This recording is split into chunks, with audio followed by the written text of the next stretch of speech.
I've been trying to be celibate for almost a year at this point, and if you don't know what it means to be celibate, the basic definition is you do not engage in physical festivities with the opposite sex. Each person's individual reason for wanting to practice this is different than the last, so when I tell you why, keep in mind that I'm speaking only for me. The reason I decided to practice celibacy was because women were very f***ing sticky, and I'll give you an example. Hello? Are you and Janine dating? What? I heard that you and Janine went to go see a movie with some friends, and then afterwards, you took it to your apartment, and you guys spent the entire weekend hooking up. Okay. Okay, so you're not gonna tell me if it's true? This is a detail about my life. I don't ask you details about your life, so why do you care? I'm not saying I care, I just think it's f***ing weird. Okay, well, She just got out of a relationship with her boyfriend, and there you are, and you I'm suddenly not just want a concerned with giant. whether or not you think it's weird. All I'm Like concerned... you're trying to swoop in and be a hero Listen. or something. All I'm concerned about is what mental state you are in to think that because you and I went on one date 6 months ago, that gives you any bearing or control over who I can and can't hang out with. Janine's going through all kinds of unfortunate shit that I'm not gonna speak on because it's not my business. She just needed a friend. But you know what? If you know about that situation with her, and your first thought is to make it about your insecurities and turn me into a villain, bro, then f*** you. Don't call me back. I'd hang up the call. And then later in the week, I'm dealing with the same shit for weeks at a time. So after some careful consideration, I decided that the next best move was to delete Tinder off my phone and change my number. And it definitely was a challenge, and I still almost failed so many times. Luckily, whenever I was about to fail, I just take a good look at the fucking people around me. When my friends are going through a breakup, of course I'll always be there for them, right? That's my job. I'll do the whole, oh, it's okay, man, she doesn't know what she's missing. But on the inside, I'm like, just thinking to myself, yo, this is fucking pathetic. You're really gonna keep crying, shitting, and pissing over this girl who does not want to be in your life anymore? You think she's out doing the same thing? You got snot coming out of your nose right now, bro. You look fucking disgusting. But after a year of practicing celibacy, I realized something very important about the human brain. No matter how evolved you think you are, at the heart of it, you are a fucking caveman. 7 months in, I was hit with that very primal urge to do the thing. It had been a long winter of ignoring all the cave women, and this young chap could not resist any longer. Reading a book usually helps in this situation, or even going for a walk alone with you and your thoughts. Hell, I even like playing VR in situations like this, but today in particular, nothing was working. I was down horrendous. Let me ask you a question. When you're on the path of trying not to do something for the betterment of yourself, but you have this long aching itch to do it, what is the average instinctively human response? For those of you that said, you place yourself as close as possible to it so you don't have to be held accountable for your own decisions, then you were right. It's like the average person that's trying to quit doing weed. They'll usually stop for a while, but eventually they'll start hanging out around people who do weed religiously, because that's the easiest way to still engage in that habit but tell yourself it's not your fault. And admittedly, that's exactly what I was doing. Even though I lied to myself and reassured myself that I'd be able to stay strong with this whole being celibate thing, I still called up one of my friends. Yo, Andy, what's up? It's your boy. Yo, listen, are there any parties going on? Yo, man, how you like doing and stuff? No, I'm kidding. He doesn't talk like that. There's a party at my place tomorrow. You should come through. I humbly accept the invitation. Next day I come to his house around 5. So I pull up and things are normal like usual. But I look over at my boy Jordan and his face is covered in clown makeup. But neither of these dudes address it, so I'm just looking at him for the longest time until I'm like, so, anybody gonna explain that? Oh yeah, I forgot to tell you. So basically, everybody's gonna be coming in costume tonight. Actually, I didn't get my costume yet. You can come with me to grab one. Adult-themed costume party, say less. Never been to one, always wanted to try it.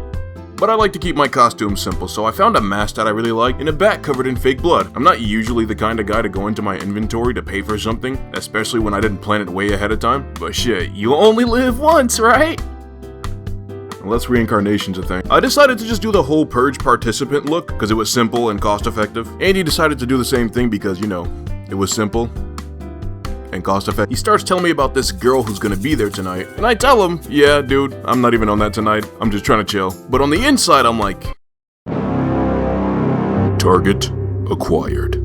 We get back to Andy's house, the boys are drinking and the girls are putting on their costumes. Afterwards, we take some pictures. If I can find them, I'll put them in the video. I'm gonna blur out the girls' faces using my face though. That way I can live my lifelong fantasy of being a bad bitch. After taking pictures, I'm like, oh, you know, I guess I'll grab me a beer. You know, I'm a grown-ass man. She sees me walking, she steps in front of me, and she's like, hey. And I'm like, hey.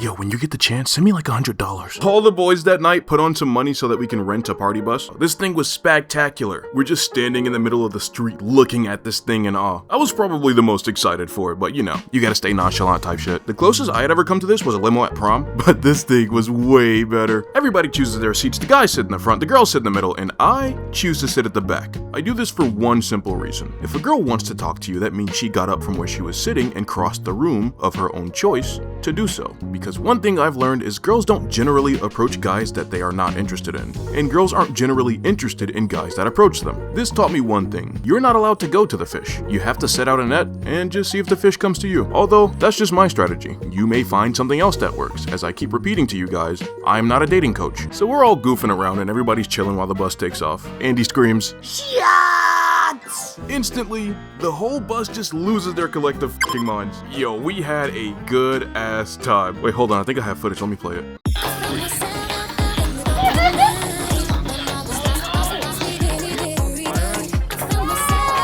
And this is where things get a little crazy. I go back to my spot at the back of the bus, Rosa Parks. The girl that I was interested in that night joined me, target acquired, and another one of the girls, 2 for 1. The three of us are sitting back there talking for quite some time and everything seems normal, but I like turn my head and look out the window for a second, and when I turn back around, these girls are legitimately making out with each other. I was shocked, bro. It was very awkward, but had a weird hint of epicness at the same time. I didn't know what to do in this situation, so I just looked straight ahead with this goofy ass look on my face. Like, oh well, I guess she's lesbian. That's okay. But wait, it gets better. Out of nowhere, her hand reaches over towards my face. You know what? I'm just gonna show you the clip. Look, oh, these girls are weird, damn. Alright, I guess I'm weird too. I just don't understand. I could never kiss a guy who's rocking this facial expression. Not that I would. It doesn't matter the facial expression, never mind. After that, I calmly lean back in my seat. Cause you know, we gotta play this off like we're used to it. But on the inside, nigga, I was glistening. So I collect myself and I look at her and I'm like, good job, guys. The bus drops us off at downtown Chicago. We mainly just walked around the city for a little bit, which was honestly a lot more fun to me than doing things like bar hopping. Afterwards, we go to the bar that they have in the upstairs area, and surprisingly enough, both of the girls still want to talk to me, so you know, we're chatting it up in our own little corner, and I'm happy because I have absolutely no idea how the rest of the night is about to go. This is where it all goes wrong. The girl that I was interested in that night gets up and goes to the bathroom, leaving me with girl number 2. Now, as far as I was concerned, I thought both of these girls were cool as hell, so I really didn't mind being left alone with her all that much. But she hits an entire mood switch once the other girl leaves. So she starts talking, and admittedly, I'm not really paying a lot of attention. But then, I start to notice she's talking about me, and she's not saying very nice things. She's going on like, oh, the girl doesn't like you, she's not gonna have sex with you, you're making her uncomfortable, she's been uncomfortable all night. My first thought, right? Hit her with that Chris Breezy, because she's been totally cool up until this point, and then starts spouting things that obviously to me just sound like a lie, but then I'm like, you know what? I'm not even gonna argue with you. I don't know if she secretly told you this at some point today, or if you're just lying to me, but one thing I did know for certain was that if she comes out of the bathroom and sees me crashing out on this girl like I want to, then she definitely won't be feeling me.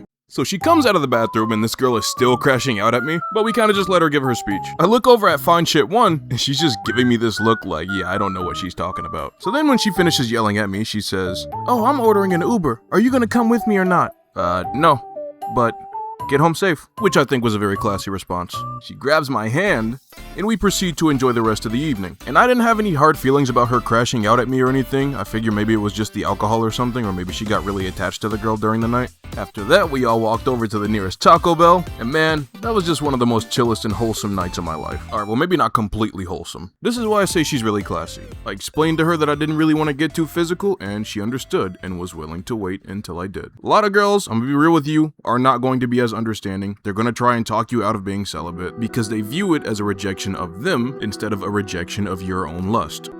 Moral of the story. Do not be a 6'4" black guy wearing fake blood all over yourself in the middle of February. I'm still on their head, with my foot on their neck. All I want is respect, always chasing the check. Got my bullseye in red, while I'm cooling instead. 10K in a Jan Sport, roll the weed on my passport. Yeah, this shit is a blood sport, but that shit what they asked for.